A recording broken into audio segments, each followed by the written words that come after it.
A boy who lived on the street shouted to a millionaire, "My mom said that you are my dad." When the man saw who the boy's mother was, his entire body froze. Inside a small, dimly lit house, the air felt heavy and suffocating. The cramped living room seemed to squeeze Chloe's lungs as she struggled to breathe on the couch. Her body trembled beneath a thin blanket, sweat dripping from her forehead as she fought to keep her eyes open. Beside her was Bruce, her 8-year-old son, his heart pounding in fear. "Mom, please. You need to get up. We need to go to the hospital," he said, nearly in tears, trying to hold her hand. But Chloe's hand was cold, and that only deepened the dread in Bruce's chest. Slowly, she opened her eyes, barely able to move. "Bruce, I can't. I'm so tired," she whispered, her voice so faint it was almost lost in the room's silence. Bruce's heart sank. Seeing his mother, once so strong and caring, now this frail left him desperate. He made a decision. He couldn't wait any longer. "I'll take you to the hospital, Mom. I know you don't want to go, but you have to. Please, just hold on." He looked around the small house, trying to find something to help carry her. His hands trembled with fear as he scrambled to help her stand. Somehow, with all his strength, he managed to lift her frail body, supporting her weight while carrying a small bag with her documents. What happens next will shock everyone. But before we start, let's do something fun. Comment your location below. Let's see who's watching from the farthest place. All right, let's begin. Each step Chloe took toward the door brought a groan of pain, but Bruce didn't stop. "You'll be fine, Mom. Just hold on. I promise I'll get you there," he whispered, more to himself than to her. They finally reached the crowded public hospital. Bruce found an old wheelchair near the entrance and used all his strength to push her inside. The waiting room was overflowing, and no one seemed to notice the pain they were in. "Please, someone help my mom. She's very sick," Bruce shouted, but his voice was lost in the chaos as doctors and nurses rushed past. Chloe's head drooped to the side. She was barely conscious. "Bruce, I don't know if I'll make it," she murmured weakly, her voice trembling. Bruce's eyes filled with tears, but he fought them back. He had to be strong for her. "You will, Mom. Just a little longer. I'll get help. I promise." Finally, a doctor approached. His face was marked by exhaustion, but concern flickered in his eyes as he looked at Chloe. "Your mother is very sick, boy. We'll take her inside now." Bruce felt a chill run down his spine, as if time itself was slipping away. Inside, nurses placed Chloe on a stretcher and rushed her to the emergency room. The doctor turned to Bruce, clipboard in hand. "Your mother has a rare disease. Her body is extremely weak, and the treatment she needs is very expensive. We don't have the medication here. It's rare and costly. We can keep her on pain relief until you find it, but by then, it may be too late." Bruce stared at him, not fully understanding. "But is there no other way? We have to figure something out." His voice cracked as tears threatened to fall. The doctor sighed and placed a hand on the boy's shoulder. "The medicine she needs isn't provided by the hospital. It costs a fortune. It's barely ever used, only for this rare disease. Without it, her condition will worsen rapidly." Bruce's heart sank. He didn't know what a fortune meant, but he knew they didn't have it. "How much time do we have?" he asked, barely able to speak. The doctor glanced at Chloe, then back at Bruce. "Without the medication, she has 24 hours. At most." The world seemed to stop. Everything around Bruce faded into silence, except for the thunderous beat of his own heart. 24 hours, he whispered, unable to believe it. He rushed to Chloe's side, clinging to her hand. "Mom, please stay with me. I don't know what to do, but I'll find a way. I promise." Tears finally fell, but Bruce didn't let go of her hand, as if his grip could keep her here with him. Chloe opened her eyes, noticing the desperation on her son's face. She knew her time was short. Maybe this was her last chance to speak to him. In a whisper, she said, "Bruce, I know you'll be strong. You always have been." "Mom, don't say that. You're going to be fine. I'll get the medicine," he replied, shaking his head. You're so brave," she said with a faint smile. "Always taking care of me." But now you have to be even stronger. I don't know if I'll make it, but promise me you'll keep going. No matter what." Each word felt like goodbye. Bruce held her hand tighter. "I promise, Mom, but you'll stay here with me. I'll get the medicine. I swear." His voice was firm, but the tears pouring down his face told a different story. Chloe closed her eyes for a moment, taking a deep breath, as if she wanted to hold on to that last moment with her son. "I love you so much, my boy. Never forget that. Be strong always. You will be someone amazing, I know it, even if I'm not here to see it." Her voice started to falter, but the smile on her lips remained. Bruce held her hand more tightly, fighting against the fear consuming him. "I love you too, Mom, and you will see it, I promise. You'll see everything." He leaned over her, hugging her gently, feeling her body so fragile it felt as if she might break at any moment. The silence between them was interrupted by the sounds of the hospital, machines beeping, people moving. But for Bruce, everything seemed distant. He knew time was running out. He needed to act fast. Immediately, Bruce left the hospital, determined to get the money to save his mother. He began walking through the streets, the urgency weighing heavily on his small shoulders. He had little time and almost no money, but he had to do something. In his pocket, he found the last few bills left from all of Chloe's hard work. "This won't be enough, but I have to try. It's the only way," he thought. He stopped in front of a small corner store, looked at the shelf filled with sweets and candy, and took a deep breath. "With this, I can try selling at the traffic light. I know I won't make much, but I can't let her die without a fight. I'll do everything I can to save her," he whispered to himself. He handed the crumpled bills to the vendor, who looked at him indifferently, then pushed a pack of candy toward him. It was all Bruce had, all he could do. "I need this to work," he muttered. "I have to get the money. I can't leave my mom in this situation." Candy in hand, Bruce ran to the busiest intersection he knew. The constant noise of cars, impatient horns, and hurried footsteps created a chaotic scene, but he didn't let it intimidate him. "It's now. I have to do this. Every minute counts." He positioned himself at the traffic light, waiting for it to turn red. His heart raced, hands sweating as he stepped forward and approached the cars. "Please help me. It's for my mom. She needs medicine, please," he said, voice steady but thick with emotion. Some drivers looked at him with suspicion, many simply turning away. Bruce stayed calm, going from car to car. "If I sell everything, maybe I can get part of the money. Anything helps," but the few coins he received were nearly meaningless against what he needed. "This will take forever. I don't know if I'll make it." In one car, a lady rolled down the window and tossed a few coins to the ground without even looking at him. Bruce picked them up, blinking away tears, but forced himself to continue.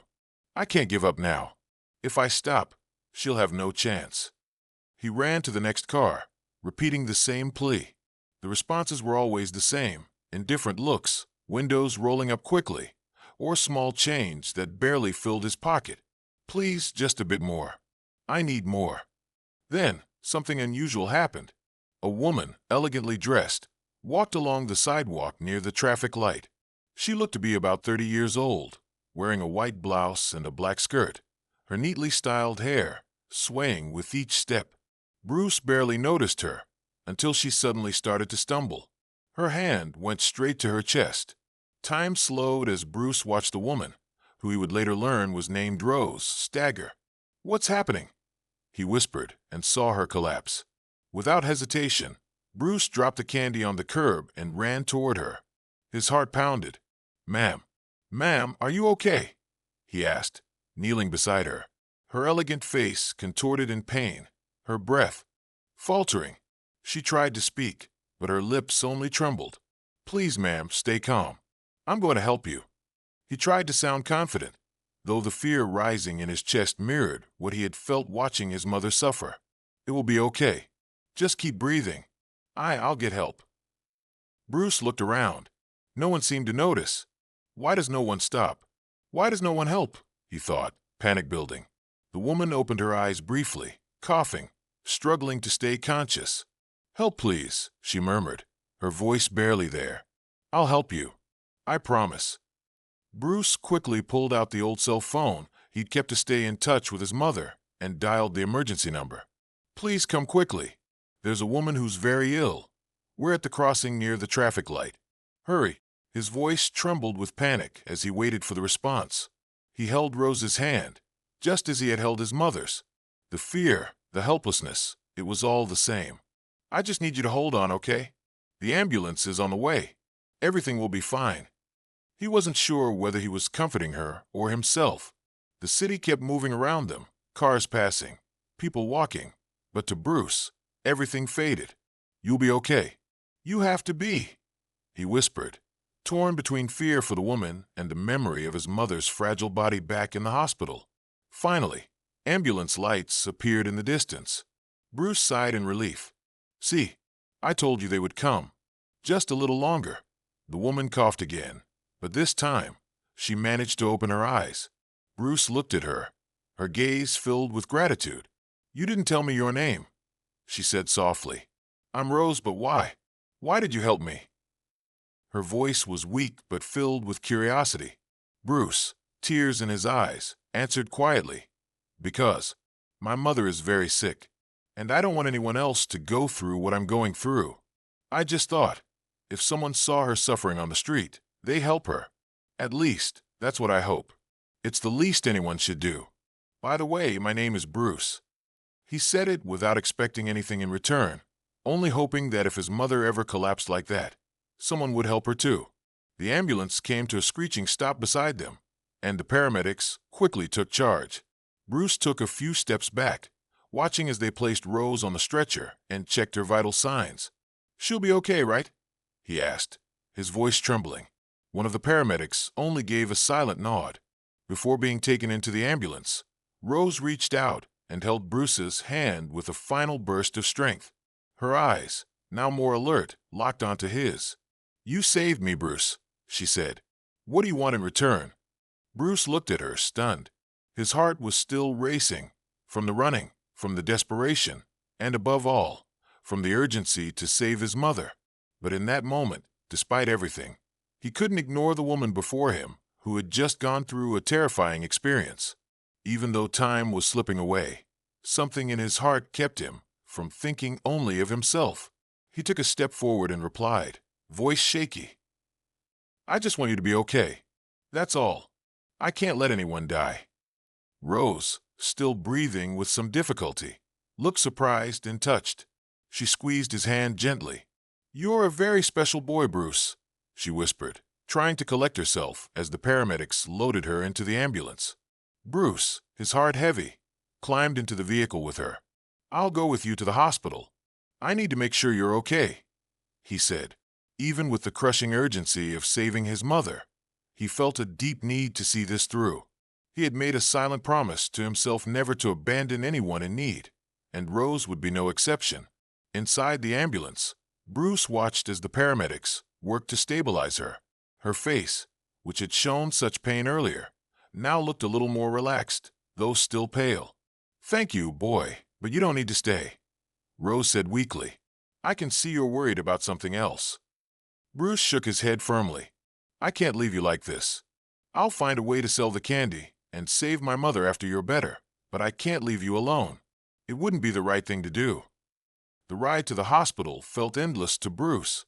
Time dragged on, each second weighed down with fear and responsibility. As soon as they arrived, the paramedics rushed Rose inside. Bruce waited outside, nerves stretched thin. "She'll be okay," he told himself. "It'll be all right." But deep down, fear gripped his heart. Time was running out for Chloe, and he couldn't shake the panic gnawing at him. The waiting room was nearly empty. Silence reigned, broken only by the soft footsteps of passing nurses. Bruce paced restlessly, torn between two lives, Rose's and his mother's. If she gets better, I can run back. If I'm lucky, I'll still have time to sell everything and try to buy that medicine. But who am I kidding? Even if I sell all the candy, it won't be enough, he thought bitterly, his eyes fixed on the slow-moving hands of the clock. Each tick felt like a cruel reminder of how powerless he was. Minutes passed, each one a silent torture. Then, finally, the examination room door opened, and Rose stepped out, looking better. A doctor spoke to her briefly, and she nodded. Bruce rushed forward, heart pounding. "Are you better? Really?" Rose gave him a tired but genuine smile. "It was just an anxiety attack, boy. None of the tests showed anything serious. Seems like your concern saved my life, in more ways than one." Bruce let out a breath he didn't realize he was holding. At least something had gone right today. But the relief didn't last long. The thought of his mother came rushing back. "I need to go now. My mother is very sick," he said urgently. Rose looked at him with a seriousness Bruce didn't expect. "You waited with me, even knowing your mother's time was running out, didn't you?" Bruce nodded, the weight of everything crashing down on him again. "Yes, I couldn't leave you alone.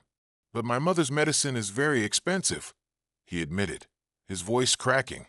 Rose's lips curved into a soft smile, though her eyes were still slightly wary.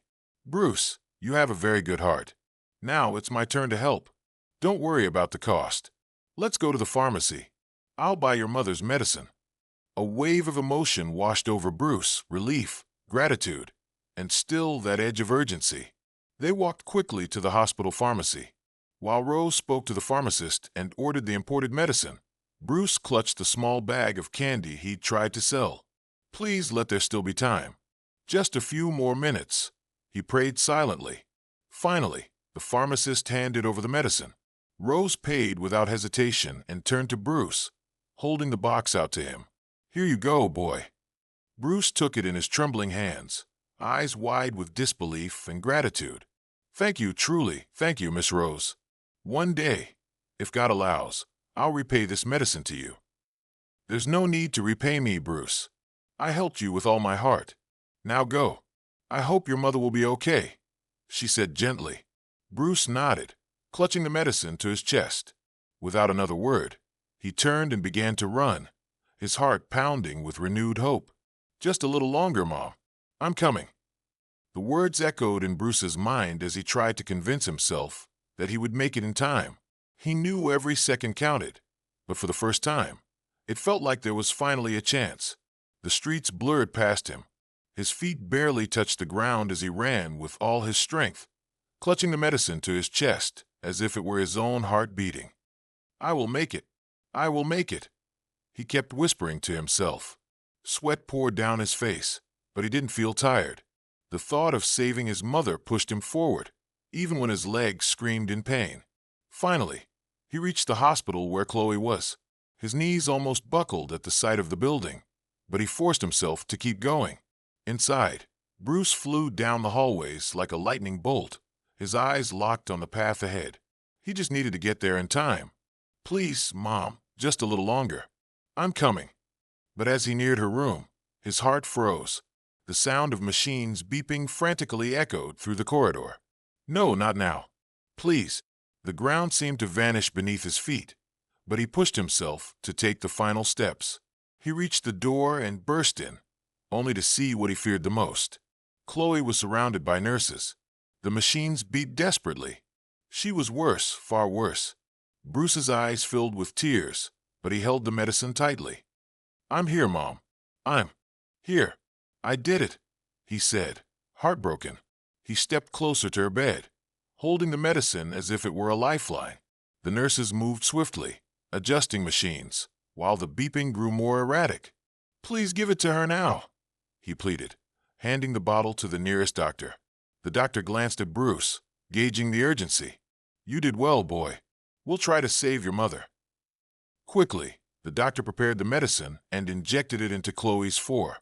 The room fell into a heavy silence, except for the erratic beeping of the monitors. Bruce sat beside the bed, holding her cold hand. He wanted to say so much, but fear tightened his throat. "I'm here, Mom. I got the medicine. Now you have to be okay. Please." Chloe's breathing was uneven. Then, with visible effort, her eyes opened slightly. Her gaze was distant, fighting to stay conscious. "Bruce, my son, I don't know if there's enough time, but don't feel guilty," she whispered, her voice barely audible. "You're the best son I ever dreamed of, my dear." Bruce leaned closer, tears in his eyes. "Mom, everything's going to be okay. I'm here now. You're going to get better." Chloe squeezed his hand weakly.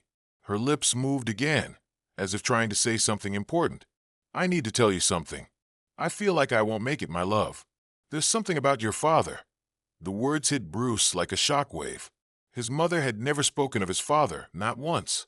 And now, in the middle of this nightmare, she was trying to reveal something that could change everything. What about my father, Mom? Who is he? But this time, the revelation didn't shake him like he thought it would.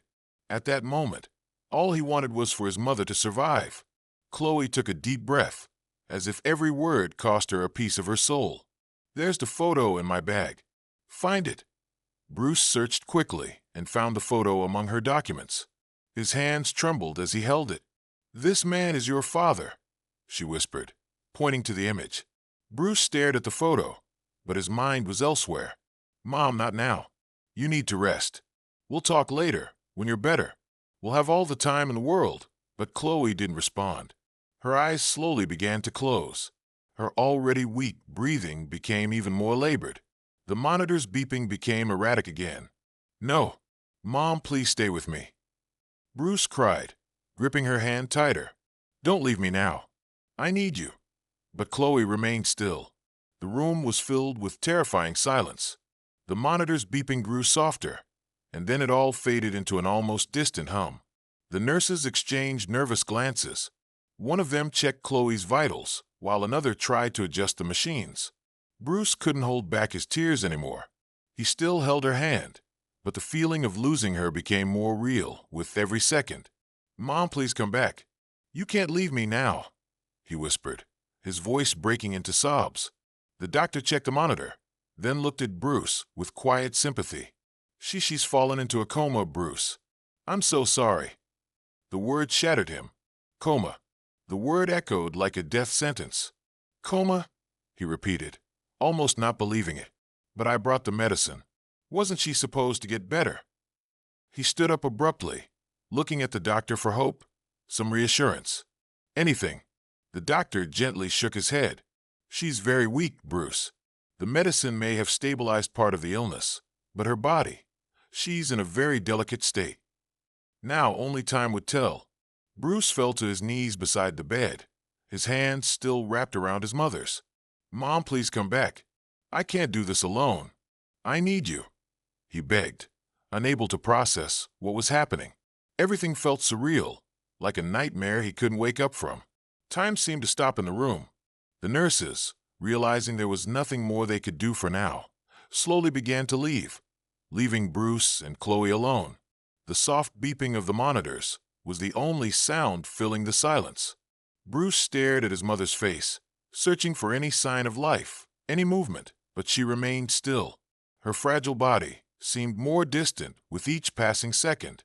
Tears slid silently down Bruce's cheeks as he held her cold hand in both of his. Mom, please. I can't do this without you, he whispered, his voice hoarse from stifled sobs. He barely looked at the photo she had given him. Nothing else mattered now. All he wanted was for Chloe to open her eyes again, to call his name, to tell him everything would be okay. But the silence was overwhelming, and for the first time in his life, Bruce felt truly alone. He remained by her bedside, gripping her hand tightly, as if the simple touch could anchor her to this world. He watched her face intently, praying for a miracle, any sign of life. But the minutes dragged by, and nothing changed. The fear of losing her crushed him, like a weight he could no longer bear. Eventually, Bruce's eyes grew heavy. Just then, the door opened quietly, and one of the doctors entered. His steps were slow, careful not to disturb the heavy silence. He approached Bruce, glanced briefly at Chloe, and placed a comforting hand on the boy's shoulder. Bruce, he said softly, we'll take care of your mother. She's in a coma, but we're doing everything we can. For now, you need to go home and rest. We'll monitor her around the clock. Bruce looked up, his eyes swollen with tears. But what if she wakes up? He asked, his voice barely a whisper. I don't want to leave her alone. What if she needs me? The doctor sighed, his gaze full of compassion. I know it's hard, he said gently. But your mother needs time, and so do you. You must take care of yourself too. Go home, get some rest. We'll call immediately if there's any change." Bruce hesitated, his fingers lightly pressing his mother's hand. He didn't want to let go, but deep down, he knew there was nothing more he could do at that moment. With a heavy heart, he slowly stood up and looked at Chloe's peaceful but fragile face. "I'll be back tomorrow, Mom. I promise," he whispered, his voice cracking with emotion. Leaving the hospital felt like leaving his entire world behind. The walk home was endless. The world around him felt colder, crueler. His thoughts were a storm of fear and helplessness. When he finally reached the small, humble house he shared with Chloe, everything felt like a memory. Every corner, every shadow seemed haunted by a life now suspended in a hospital bed. That night, Bruce barely slept. The echo of hospital machines haunted his mind. He tossed and turned, staring at the ceiling, thoughts racing through his head. What if she doesn't wake up? What will I do? I can't lose my mother. I just can't. The room felt small and suffocating without Chloe's presence. Her absence turned the familiar space into something cold and distant. The next morning, a loud knock at the door jolted Bruce awake. His heart clenched. Opening the door, he found the landlord, a burly man with a severe expression devoid of compassion. "Where's your mother, Bruce?" the man barked. "She's 3 months behind on rent. I can't wait any longer. Either you pay today or you leave." Bruce froze, the words hitting him like a punch. He knew they were behind, but he had no idea how to fix it. Chloe had lost her job when she became sick. Since then, Bruce had barely been surviving, earning just a few coins selling candy at traffic lights. I don't have the money right now, sir. My mom's in the hospital in a coma. She can't work. Please, just give me a little more time," Bruce pleaded. The landlord crossed his arms, unmoved. "I've waited long enough, boy. I get it, your mother's sick. But I have bills to pay too. If you can't pay, you'll have to leave." Desperate, Bruce's voice trembled. "Please, I just need a little more time. I'll find a way to pay. I promise. But my mother, she could wake up any moment. Just a few more days. Please, I'm begging you." But the man shook his head. "I can't wait any longer, Bruce. I've given you enough time. You have until the end of the day, or I'll have to take further action." With that, he walked away, leaving Bruce standing in the doorway, stunned. Back inside, Bruce looked around at the few belongings they had. The pain of losing everything was beginning to feel like an inevitable reality. He didn't know what to do. I can't lose the house too. What if Mom wakes up and we have nowhere to go? The thought crushed him. Later that day, as Bruce sat frozen in thought, the landlord returned, this time with 2 men. Without saying a word, they began removing his things from the house and throwing them onto the sidewalk. Bruce ran outside, tears streaming freely down his face. "Please, don't do this. I'll get the money. I just need more time," he pleaded, desperately trying to stop them from taking the few things that still made up his home. Bruce had nothing left. His pleas were ignored. The landlord looked at him coldly, without an ounce of remorse. "Boy, I told you. I've waited long enough. You no longer have the right to stay here." Bruce felt the ground open beneath his feet as his belongings were tossed onto the street. Books, clothes, everything he and his mother had gathered over the years, now exposed to the world like it held no value. He collapsed to his knees beside the scattered items, powerless and unsure where to go. I have nothing left," he whispered, his voice barely audible amidst the chaos. Kneeling on the sidewalk, Bruce watched as what was left of his life was displayed for the world, thrown away like garbage. His books, clothes, and small items of sentimental value were strewn around him, and he didn't even know where to begin collecting them. The landlord, indifferent to his pain, walked away without a glance back. I have nowhere else to go," Bruce whispered again, feeling the crushing weight of loneliness. Tears streamed freely down his cheeks, but he didn't wipe them away. All he had now were the torn pieces of his life scattered at his feet, and the emptiness inside his heart. With trembling hands and tearful eyes, Bruce began to gather his things one by one.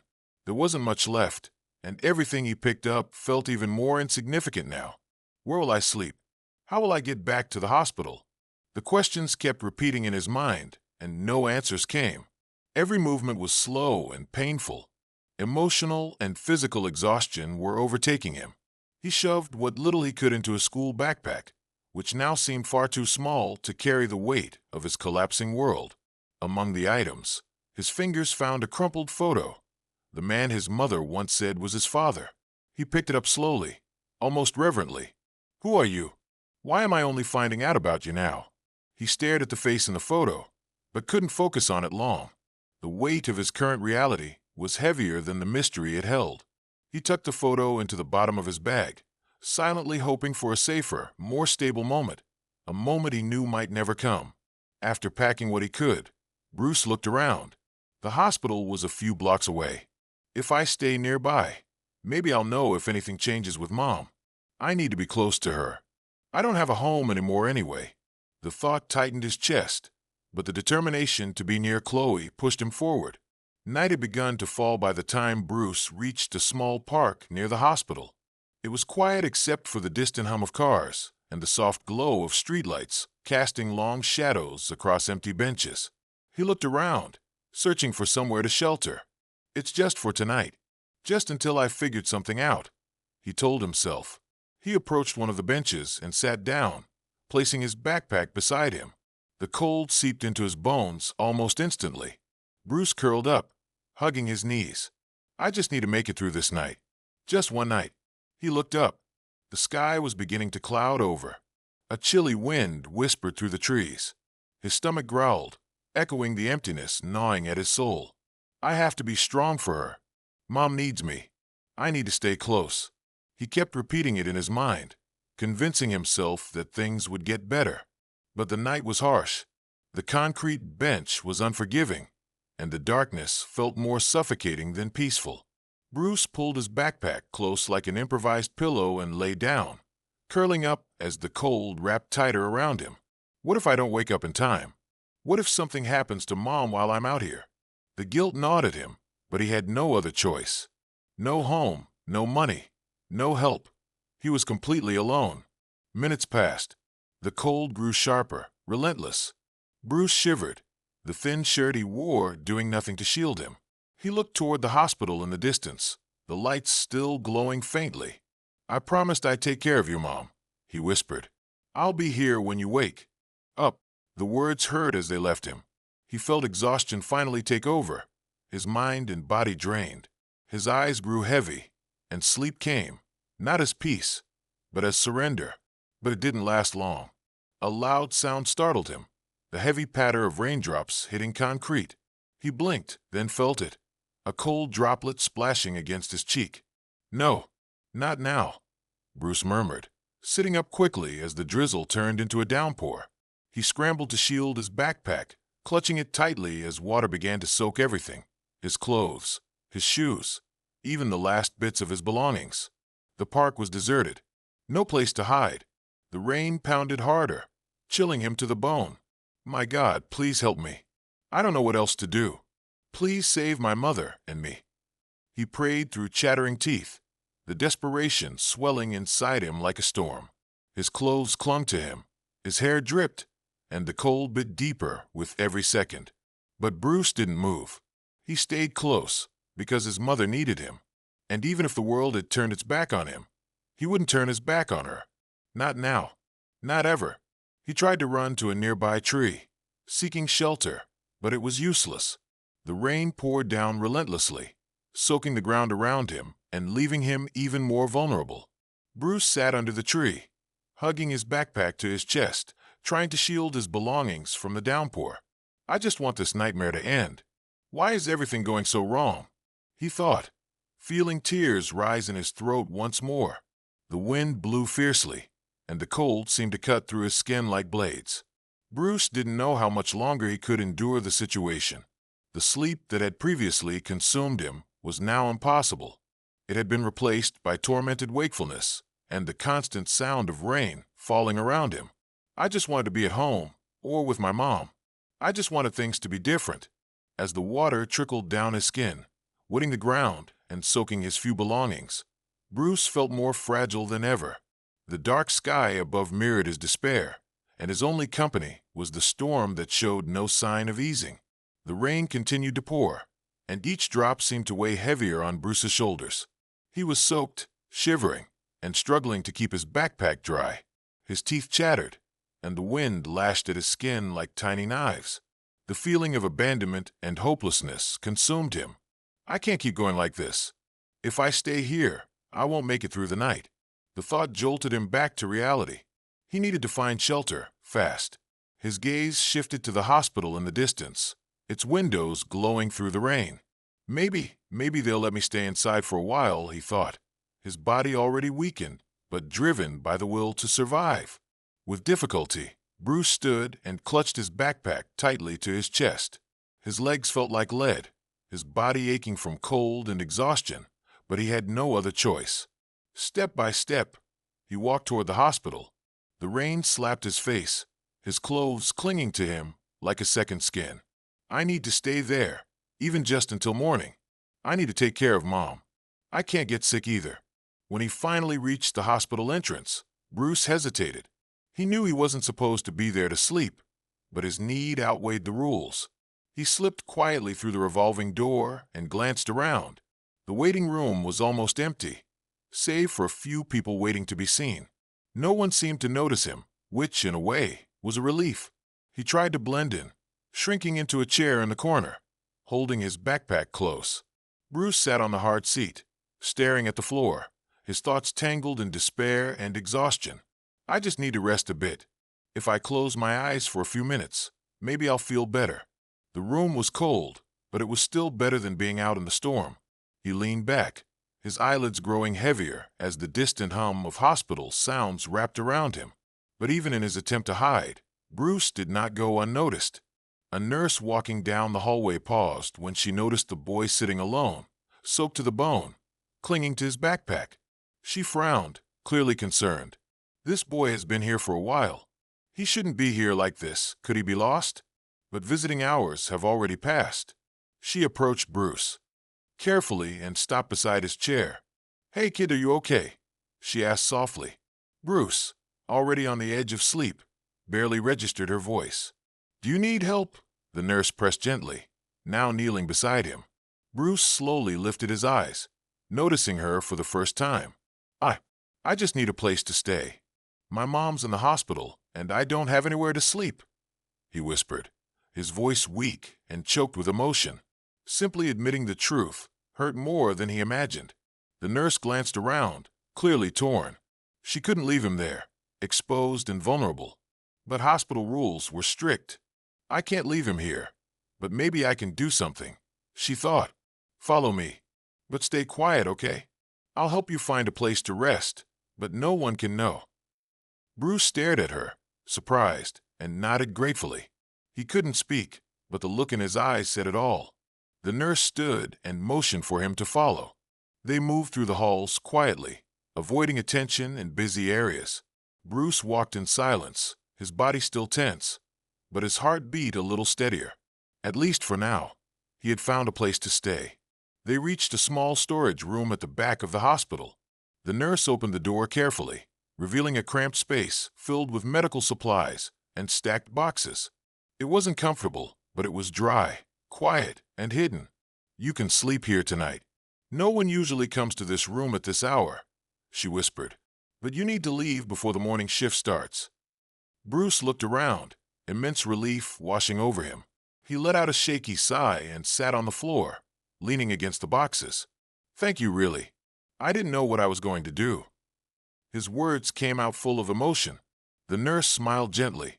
"Just try to rest, kid. Tomorrow's another day." After she left, Bruce settled into a corner of the room. He opened his backpack and pulled out the crumpled photo of the man his mother once claimed was his father. For a moment, he stared at the face in the picture, lost in thought. "Who are you? Why didn't Mom ever talk about you?" But he had no strength to wonder further.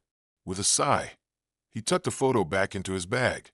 There were bigger things to worry about, starting with surviving the next day and staying by his mother's side. Finally, exhaustion overtook him, and Bruce fell into a deep, dreamless sleep. Bruce closed his eyes, hugging his backpack tightly. The storage room was cold, and the floor was hard, but at least he was sheltered from the storm outside. He could feel his body giving into fatigue, and soon, sleep swallowed him.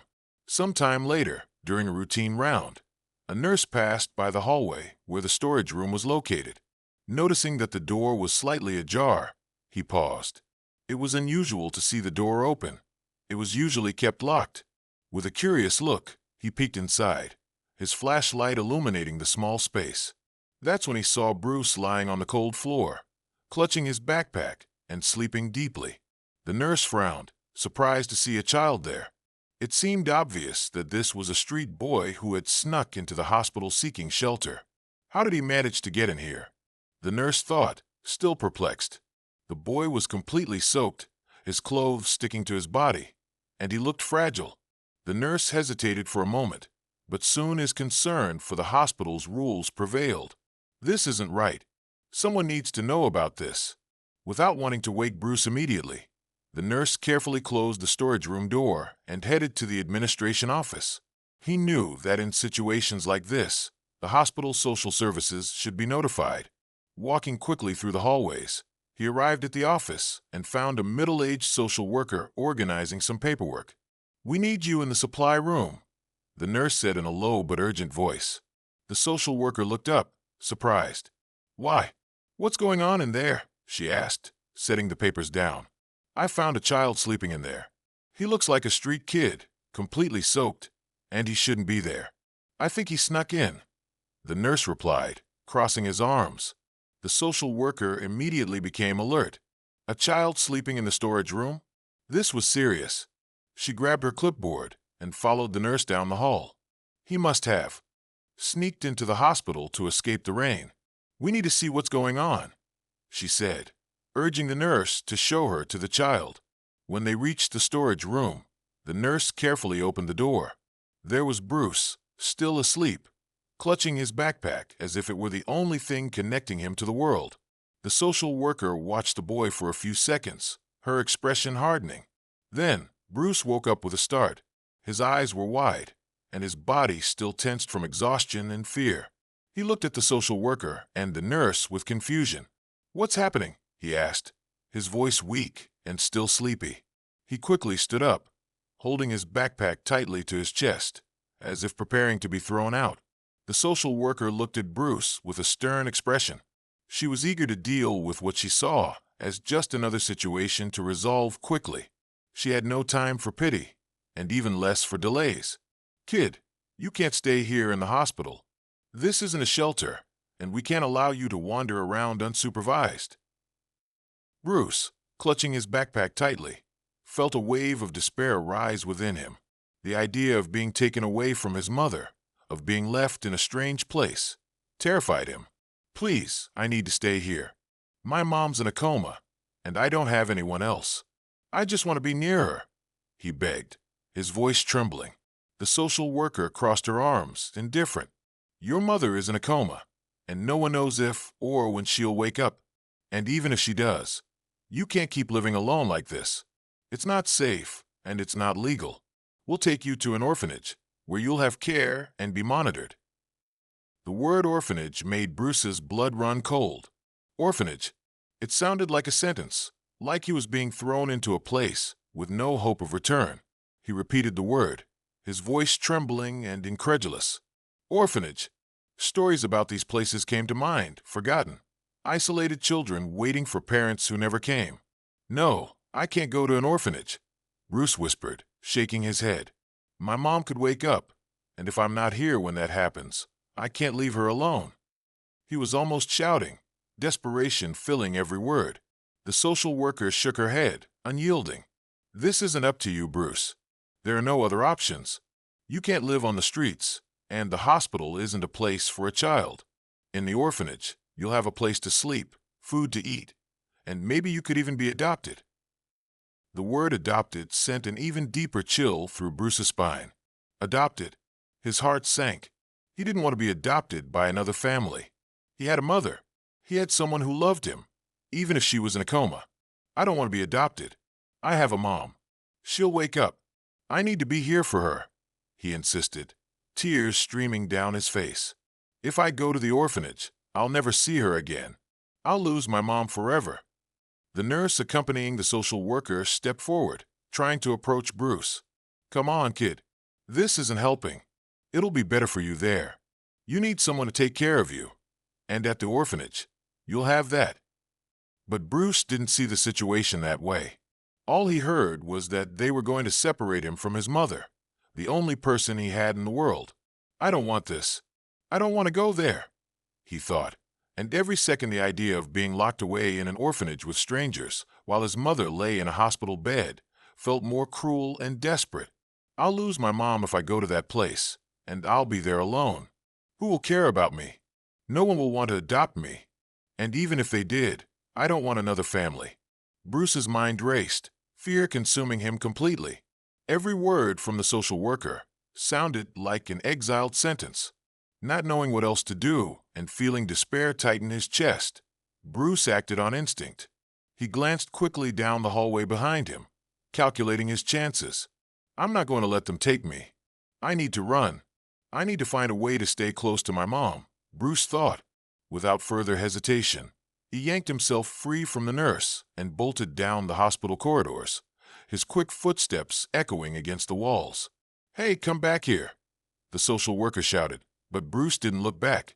He ran as fast as he could, his heart racing and adrenaline fueling his every move. He knew he had to escape before they caught up to him again. Bruce turned corners, climbed stairs, and ran down hallways without stopping. He didn't have a destination in mind. He just knew he needed to get away from those people. He needed time to think and figure out what to do. He couldn't go to the orphanage. He couldn't be separated from his mom. I'll find a way. I have to, he thought, as his feet carried him toward the hospital exit. When he finally burst through the entrance doors, the cold air of the rainy morning hit him hard. He stopped for a moment, gasping for breath, trying to figure out what to do next. Then something caught his attention. Across the street, a black car was parked, and stepping out of the hospital was the man he recognized from a photo his mother had shown him. It was the man she had said was his father. Bruce would never forget that face, not after looking at the photo so many times. For a moment, he stood frozen, unable to process what he was seeing. My father, he murmured, shock mixing with despair. Without thinking, he started running toward the car. Dad, Dad, it's me, Bruce, he shouted, his voice thick with emotion, but the man didn't hear him. The car began to move slowly, and Bruce ran faster, trying to catch up. Please wait, he shouted with all the strength he had. He saw the man get into the car, but it began to accelerate. Dad, please don't leave. Bruce kept running, his feet pounding against the asphalt, but the car disappeared before he could get close. Bruce stopped, gasping for air, tears streaming down his face as he watched the car vanish into the distance. He had just seen the man who might be his father, and he had lost him again. I'm going to lose everything, my mom, my home, everything, he whispered, collapsing to his knees on the sidewalk, utterly defeated. Bruce remained kneeling on the sidewalk, staring at the spot where the car had disappeared, feeling the weight of the world on his shoulders. He had lost his last chance to find the man who could be his father.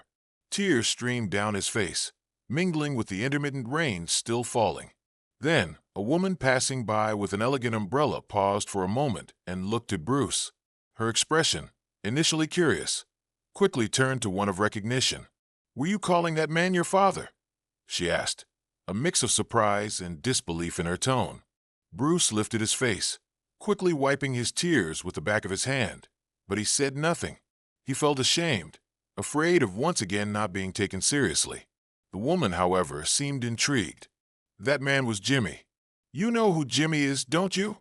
She continued, as if it was something obvious. Bruce furrowed his brow, trying to process what she was saying. Jimmy? He asked, his voice still hesitant.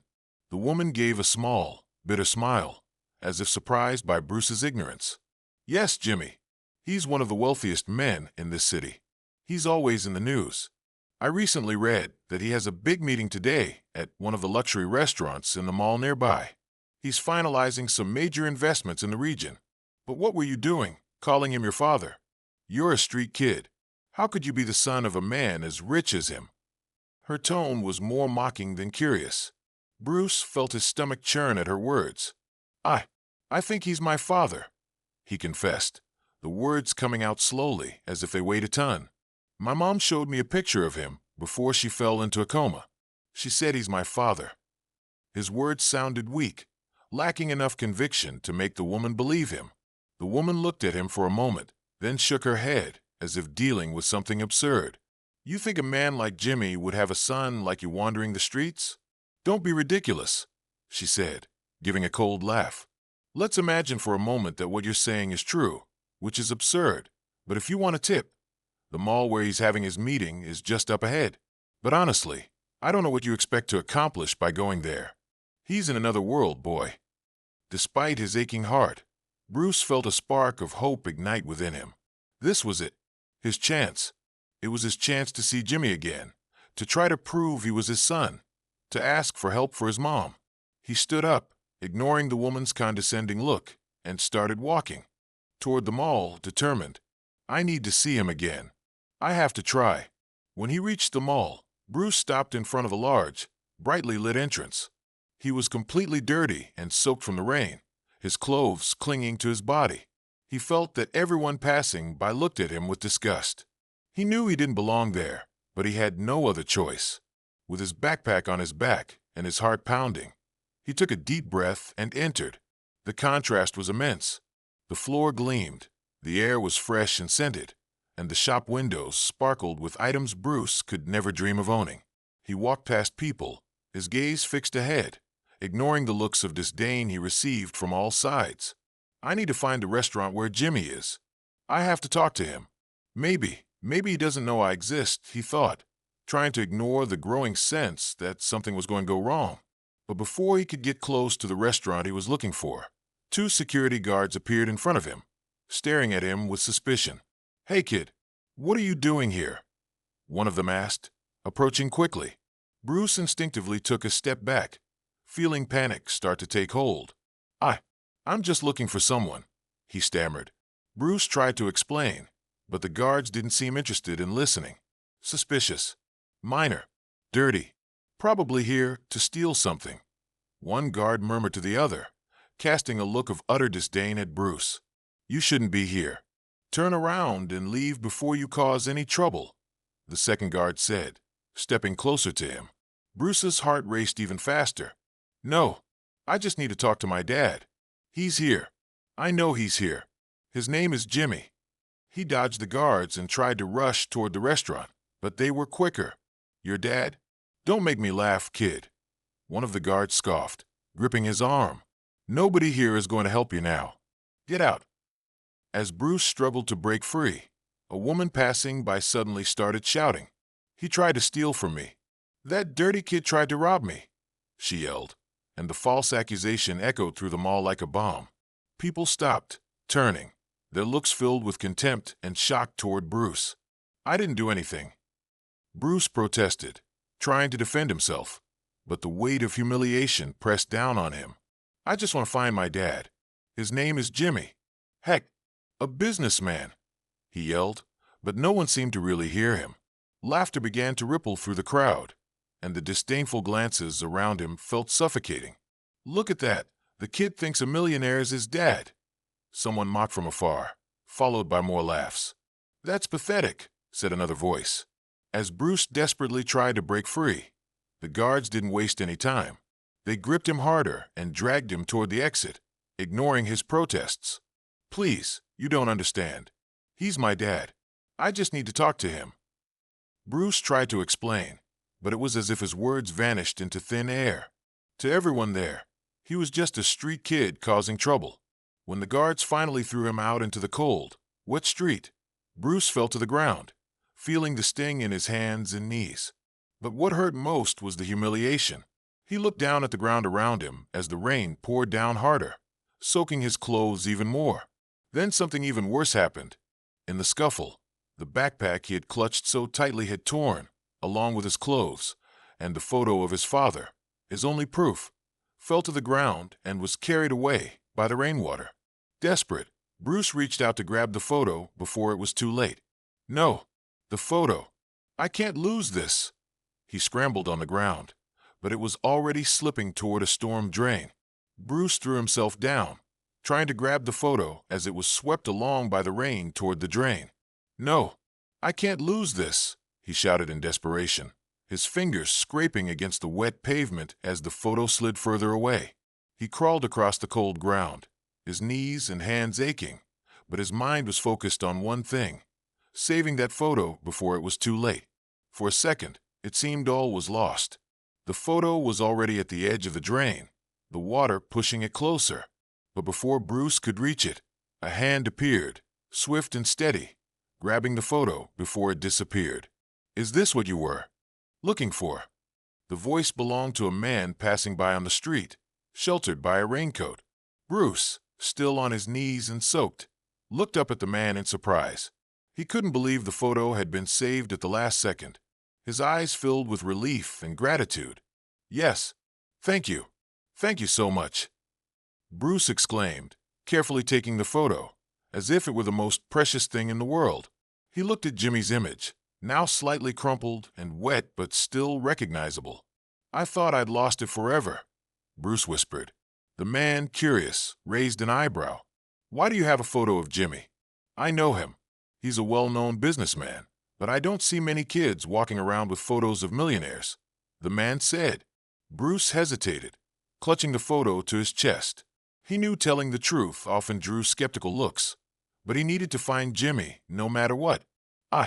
I need to find him. He's the only one who can help me with something really important," Bruce said, his voice faltering a bit from exhaustion and emotion. He avoided mentioning that he believed he was Jimmy's son, as he already knew it would be met with laughter, like it had before. The man observed him for a moment, as if pondering the boy's story. "Well, you're determined. I'll give you that. Jimmy's company is a few blocks from here. He's always busy, but if you're lucky, you might see him leaving." The man gave Bruce the address. Bruce's heart raced. The company, Jimmy would be there. This was his chance. "Thank you. Thank you so much," Bruce murmured, not wasting another second. He clutched the photo tightly, shot a quick look of gratitude at the man, and dashed off toward the company building. Bruce ran through the streets, the cold rain soaking his clothes even more, but he ignored the discomfort. Every step was driven by the hope of seeing Jimmy again, of getting the chance to talk to him. The cold air whipped against his face, and the weight of his soaked backpack slowed him down, but he didn't stop. "I have to talk to him.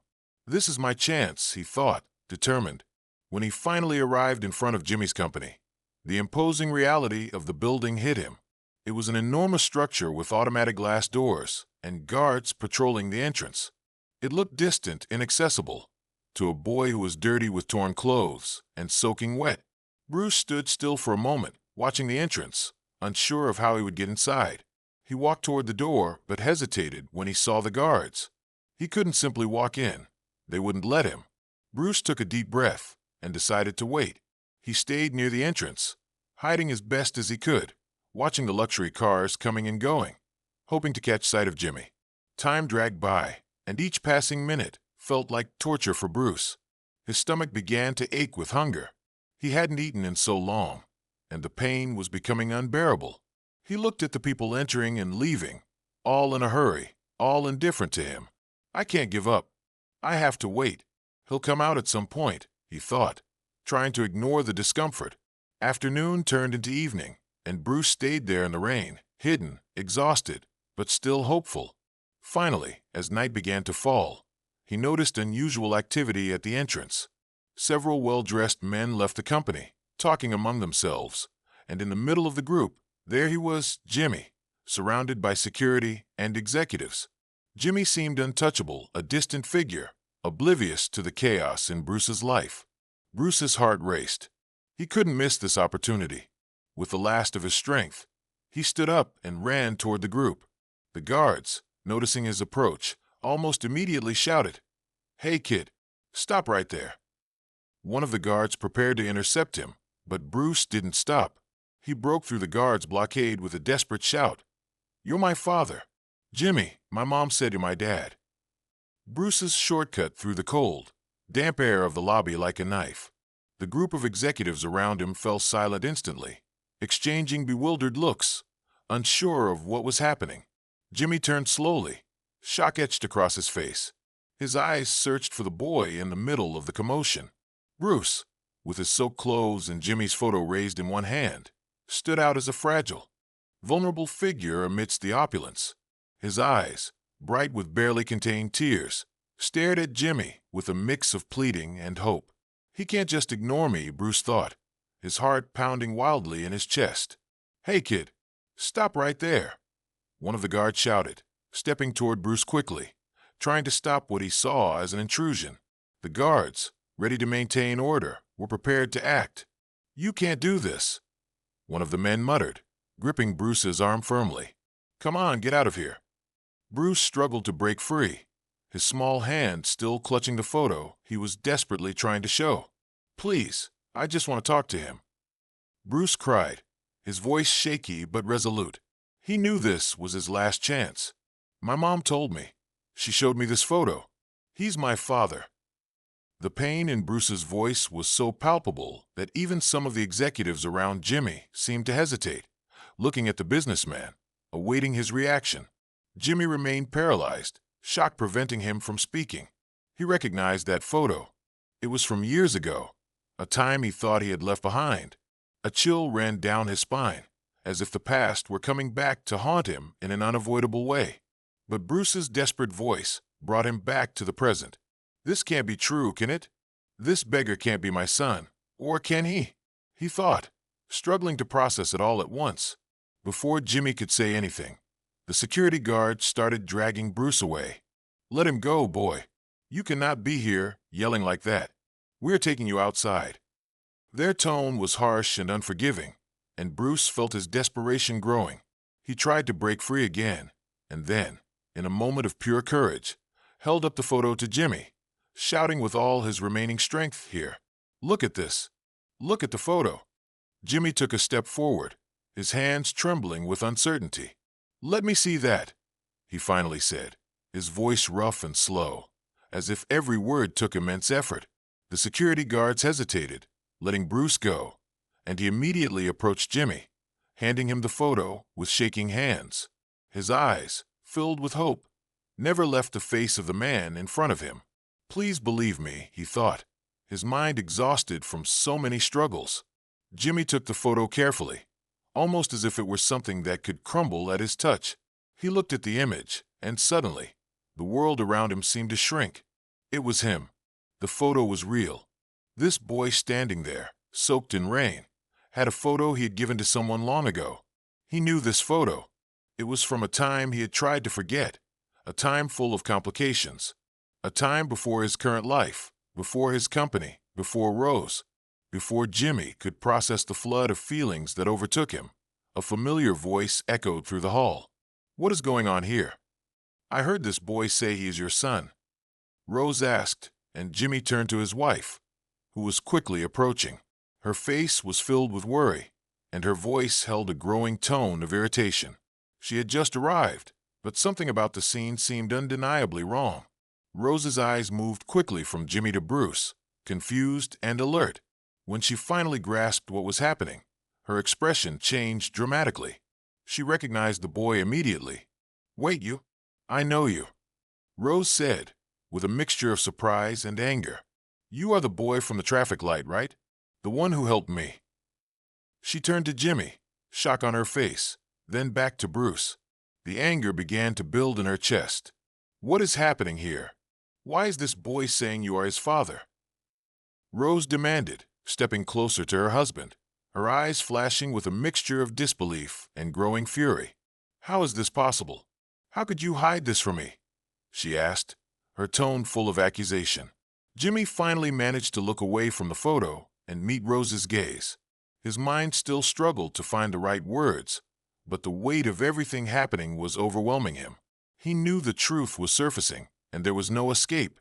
I did not know. I don't know what he is talking about, he began, his voice low and hesitant. Rose, however, was not pacified. Her anger now surged like a storm, relentless. You knew there was a possibility, she repeated incredulously, her voice rising with every word. How could you not? No, don't lie to me. So, you hid this from me all this time? We are married, Jimmy. How could you leave me in the dark about something this important? Bruce, watching the argument unfold before him, felt himself shrinking, as if he were being crushed under the weight of the situation. He did not want to cause a fight. He did not want to separate anyone. He just wanted an answer. I just want to talk to him. I just want him to help me save my mom, Bruce murmured, but his words were drowned out by the confrontation between Jimmy and Rose. This cannot be happening, Jimmy murmured to himself, guilt weighing on his chest. He knew he could not avoid the truth any longer. Bruce held onto the photo, trembling, his eyes fixed on Jimmy as confusion and fear overtook his mind. The silence between them was almost unbearable. Jimmy, still in shock, stared at the photo Bruce had shown him, trying to absorb what the boy had just said. But before he could respond or even fully process the situation, Rose interrupted with a voice full of suspicion. "This cannot be true," Rose said, her eyes narrowing as she looked at Bruce. The anger that had been directed at Jimmy now turned toward the boy. "I helped you that day at the traffic light. You pretended to be helping me, and now I see you were only trying to get close, knowing I am Jimmy's wife. You are so young, and already you are trying to fool people to get what you want." Rose advanced toward Bruce, her eyes flashing with anger. Bruce took a step back, shocked by the accusation. I did not know who you were," he said, feeling even more crushed by the situation. "I only wanted to help you. My mom always taught me to help those in need." "Oh, sure," Rose retorted with sarcasm. "How you thought it would be easy to fool a vulnerable woman on the street, making me believe you were a good boy. And now you come here with this absurd story that Jimmy is your father. Do you think I am a fool?"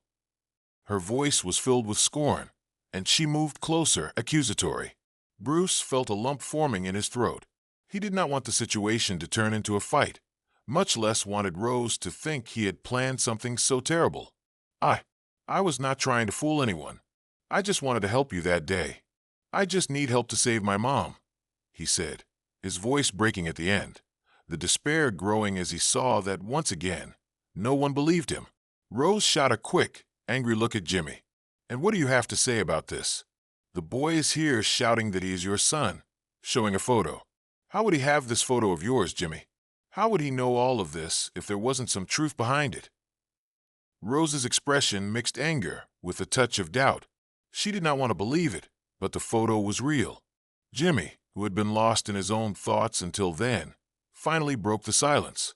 I don't know what is happening," he said, looking at Bruce, his face still pale with confusion. "How did you get this photo? Who is your mother?" Jimmy asked, finally finding the words to confront the boy. Bruce took a deep breath, trying to gather the strength to continue. "My mom, her name is Chloe. She said you are my father," Bruce explained. "She told me before she went into a coma. And now she is very sick." The words came out in a shaky flow as he desperately tried to make himself understood. "She showed me this photo, said you were my father, so I thought you were the only person who could help us. I don't know what else to do," he said sincerely. Hearing the name Chloe, Jimmy froze again, his eyes widening slightly. Chloe. The name brought back memories he had tried to leave behind, memories of a relationship he had long ago, brief and complicated, but real. He never knew she was pregnant, never imagined it could result in something like this. "Chloe, is she your mother?" Bruce responded quickly, his eyes full of hope and fear at the same time. "She is in the hospital now, very sick. She said you were my father. I just need you to help us," Bruce said. Rose, standing beside him, crossed her arms, her gaze moving between Jimmy and Bruce. Did this story touch your heart? Share your thoughts in the comments. On a scale of 0 to 10, how powerful was this tale? Smash that subscribe button and turn on the bell icon so you never miss a story that stirs your soul. For more heart-racing, emotional tales, tap the end screen now.